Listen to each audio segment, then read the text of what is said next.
사무엘상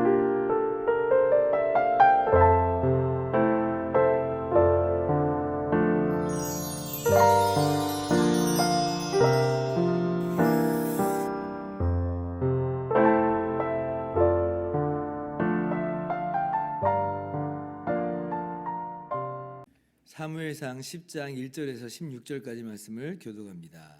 이에 사무엘이 기름병을 가져다가 사울의 머리에 붓고 입맞추며 이르되 여호와께서 내게 기름을 부으사 그의 기업의 지도자로 삼지 아니하셨느냐. 내가 오늘 나를 떠나가다가 베냐민 근교의 셀사에 있는 라헬의 묘실 곁에서 두 사람을 만나리니 그들이 내게 이르기를 내가 찾으러 갔던 암나기들을 찾은지라. 내 아버지가 암나기들의 염려는 놓았으나 너희로 말미암아 걱정하여 이르되 내 아들을 위하여 어찌하리요 하더라 할 것이요. 내가 거기서 더 나아가서 다볼 상수리 나무에 이르면 거기서 하나님을 배우려고 베델로 올라가는 세 사람을 만나리니 한 사람은 염소 새끼 셋을 이끌었고 한 사람은 떡 세 덩이를 가졌고 한 사람은 포도주 한 가죽 부대를 가진 자라. 그들이 내게 문안하고 떡 두 덩이를 주겠고 너는 그의 손에서 받으리라. 그 후에 내가 하나님의 산에 이르리니 그곳에는 블레셋 사람들의 영문이 있는지라. 내가 그리로 가서 그 성읍으로 들어갈 때에 선지자의 무리가 산당에서부터 비파와 소고와 저와 수금을 앞세우고 예언하며 내려오는 것을 만날 것이요. 내게는 여호와의 영이 크게 임하리니 너도 그들과 함께 예언을 하고 변하여 새 사람이 되리라. 이 징조가 내게 임하거든 너는 기회를 따라 행하라. 하나님이 너와 함께 하시느니라. 너는 나보다 앞서 길갈로 내려가라. 내가 내게로 내려가서 번제와 화목제를 드리리니 내가 내게 가서 내가 행할 것을 가르칠 때까지 7일 동안 기다리라. 그가 사무엘에게서 떠나려고 몸을 돌이킬 때에 하나님이 새 마음을 주셨고 그날 그 징조도 다 응하니라. 그들이 산에 이를 때에 선지자의 무리가 그를 영접하고 하나님의 영이 사울에게 크게 임함으로 그가 그들 중에 예언을 하니 전에 사울을 알던 모든 사람들이 사울이 선지자들과 함께 예언함을 보고 서로 이르되 기스의 아들에게 무슨 일이 일어났느냐 사울도 선지자들 중에 있느냐 하고 그곳에 어떤 사람은 말하여 이르되 그들의 아버지가 누구냐 한지라. 그러므로 속담이 되어 이르되 사울도 선지자들 중에 있느냐 하더라. 사울이 예언하기를 마치고 산당으로 가니라. 사울의 숙부가 사울과 그의 사원에게 이르되 너희가 어디로 갔더냐. 사울이 이르되 암나기들을 찾다가 찾지 못하므로 사무엘에게 갔었나이다 하니 사울의 숙부가 이르되 청하노니 사무엘이 너희에게 이른 말을 내게 말하라 하니라. 사울이 그의 숙부에게 말하되 그가 암나기들을 찾았다고 우리에게 분명히 말하더이다 하고 사무엘이 말하던 나라의 일은 말하지 아니하니라. 아멘. 할렐루야. 하나님의 크신 은혜와 평강이 오늘도 변함없이 여러분 가운데 가득 넘치기를 주님의 이름으로 축원합니다. 이제 드디어 사울이 왕으로 기름 부음을 받습니다. 그러면서 이제 사무엘이 사울에게 기름을 부어 왕으로 세우면서요. 이 세 가지 징조가 임할 것을 이야기를 하죠. 라헬의 묘실 곁에서 두 사람을 만날 것이다. 그들로부터 아버지의 집 소식을 들을 것이다. 이게 첫 번째고, 두 번째가 다볼 상수리 나무에서 베델로 올라가는 세 사람을 순례자들을 만날 것이다. 그래서 떡 두 덩어리를 이제 받을 것이다. 그리고 이제 세 번째 하나님의 산에서 이 선지자들의 무리를 만날 때에 여호와의 영이 성령이 사울에게 임할 것이다라고 이제 이런 징조가 임할 것이라고 이야기를 해요. 기름을 부어서 왕으로 세우는 것은 우리가 이해할 수 있는데, 근데 왜 굳이 이 세 가지 징조가 임할 것이다 이렇게 또 이야기를 하는가 이런 좀 궁금함이 들어요. 아마도 이런 생각이 좀 들었습니다. 이 같은 징조를 하나님께서 사무엘을 통해서 이제 말하게 하신 이유는 또 사용하신 이유는 사울이 그만큼 좀 소심하다고나 할까요? 겸손하다고나 할까요? 아무튼 이 기름 부음을 받았음에도 불구하고 확신하지 못할 수도 있다라는 그런 이제 생각이 들었습니다. 그래서 이런 징조들이 임하는 걸 보면서 이 기름 부음이 정말 기름 부음이 맞구나. 하나님이 정말 나를 이스라엘의 지도자로 왕으로 세우신 것이 맞구나라고 그 마음 가운데 확신을 더하여 준다는 거죠.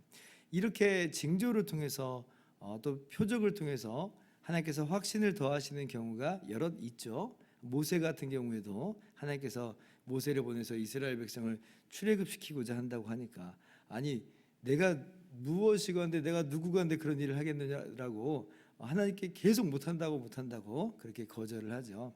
그러면서 하나님께서 징조를 주시기를 지팡이를 던져봐라 뱀이 될 것이다. 그럼 뱀이 됐어요. 네 손을 품에 한번 넣었다 빼봐라 문둥병이 될 것이다. 딱 보니까 문둥병이 들었어요. 다시 한번 품에 넣었다 빼봐라 그러니까 온전해질 것이다. 그러니까 온전해졌어요. 그러니까 이런 징조들을 보면서 하나님께서 나를 보내시는 게 맞구나라고 하는 것을 확인하는 그런 자리가 됐을 겁니다. 기드온도 하나님께서 사사로 세우시고 미디안과의 전쟁을 이제 하게 하시는데 불안하잖아요. 내가 정말 하나님의 사사로 부르심 받은 게 맞는가? 이 전쟁을 승리로 이끌 것이 확실한가? 불안하니까 하나님께 이번에 먼저 기드온이 징조를 구하죠.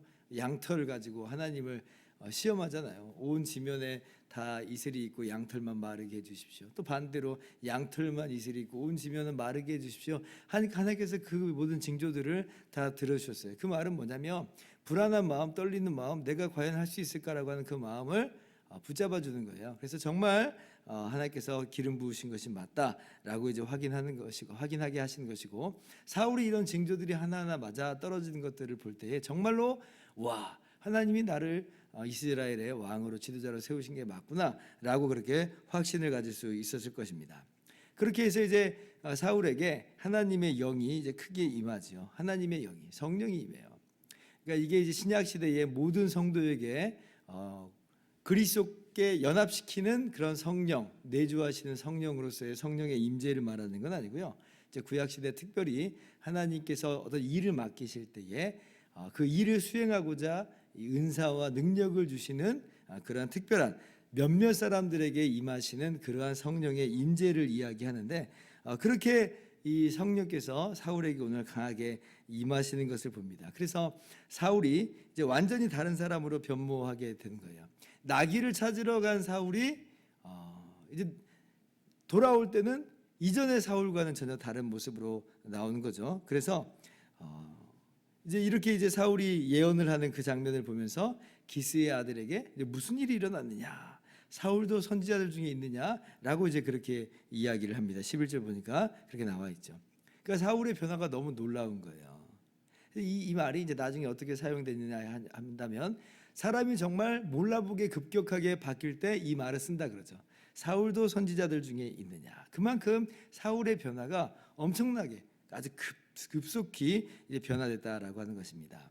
그러니까 하나님께서 이렇게 사람을 들어서 쓰신다고 하면 이렇게 쓰게 되는 거예요. 그러니까 연약한 사람, 겸손한 사람, 또 소심한 사람 그런 사람이라 할지라도 하나님이 변화시키시면 변화가 돼요. 하나님이 내가 너를 왕으로 세운다 그리고 너를 들어 쓰겠다라고 할 때 하나님이 하신다고 하면 정말 그렇게 되는 거예요. 나는 연약하고 나는 소심하고 나는 부족하고 숫기도 없고 그래서 못할 것 같아요. 근데 하나님께서 하시면 한다니까요. 하나님께서 모세의 지팡이 평범한 지팡이에 불과하지만 그 지팡이를 통해서 홍해를 가르시는 그런 일이 있게 되잖아요. 갈릴리 어부들 정말 보잘것없는 평범한 갈릴리 어부들인데 하나님께서 쓰시고자 하니까 위대한 하나님의 사도들로 쓰임받는 거 보세요. 우리가 볼 때는 나는 도저히 안 될 것 같아, 우리는 도저히 불가능할 것 같아 라고 그렇게 생각할 수 있지만 그러나 사울도 선지자들 중에 있느냐 할 정도로 하나님은 능히 변화를 일으키시는 그런 하나님이다 라고 하는 것을 우리가 꼭 기억했으면 좋겠습니다. 사실 이런 생각을 한번 해봤어요. 여러분, 사울이 정말 왕이 되고 싶은 마음이 있었을까? 오늘날이야 우리가 이제 왕이 된다라고 그러면 뭐 높은 사람 되는 것 같고 성공한 것 같고 권력을 쥐는 것 같고 그러니까 왕만 시켜주면 너무 좋을 것 같아 라고 생각을 해요. 사람들이 막 다 대통령병 벌려가지고 이 사람 저 사람 다 대통령 되려고 항상 우리 그러는 걸 보잖아요. 그런데 사울이 정말 이 시점에서 왕이 되고 싶어하는 마음이 있었을까? 여러분 지금 이 상황은요 계속 왕정이 이어진 시대가 아니라 이제 막 왕을 세우려고 하는 거예요. 왜 또 왕을 세우려고 하냐면 우리가 이미 그 이유를 들어서 알고 있죠. 암몬 사람 나하스가 암몬 자손의 왕 나하스가 쳐들어올 준비를 하고 있거든요. 그러니까 왕이 된다라고 하는 것은 앞장서서 나가 싸워야 된다는 거예요. 그러면 내가 과연 앞장서서 나와서 싸우고 싶나? 여러분들이 한번 여쭤보는 거예요. 한번 앞장서서 나가고 싸우고 싶으세요? 이게 지금 죽느냐 사느냐의 문제일 수 있는데 왜 내가 그래야 되는데, 내가 왜 그 일에 얽매여야 되는데, 나는 그냥 평범하게 살래, 난 뒤따라갈래, 라고, 그리고 나는 그냥 다른 사람이 하면 되지 뭐 라고 하면서 나는 그냥 집에 있을래, 이런 마음도 우리가 있을 수 있잖아요. 어떤 이게 적극적인 사람하고 어떤 소심한 사람을 뛰어넘어서 이건 내 일이 아니야, 나랑 상관없어 라고 하는 마음도 심지어 들 수 있다는 이 말이에요. 우리가 어떤 험한 일을 이제 맞닥뜨리게 될 때, 그런 일을 부탁받을 때 하나님께서 또 부르실 때, 주여 제가 저기 있사오니 저 사람을 보내소서. 저는 아닙니다. 쟤를 보내소서. 막 이러잖아요. 쟤를 보내소서. 어쩌면 사울도 충분히 그럴 수 있겠다. 그러나 하나님께서 성령의 임재와 역사 가운데서 그러한 사울의 마음까지 변화시키신 거예요. 그러니까 새 마음을 주셨다 그랬죠. 새 마음을 주셨다. 새 사람이 됐어요. 그러니까 전혀 이전과는 다른 마음을 주셨다는 거예요. 전혀 이전과는 다른 사람이 되게 하셨다는 거예요.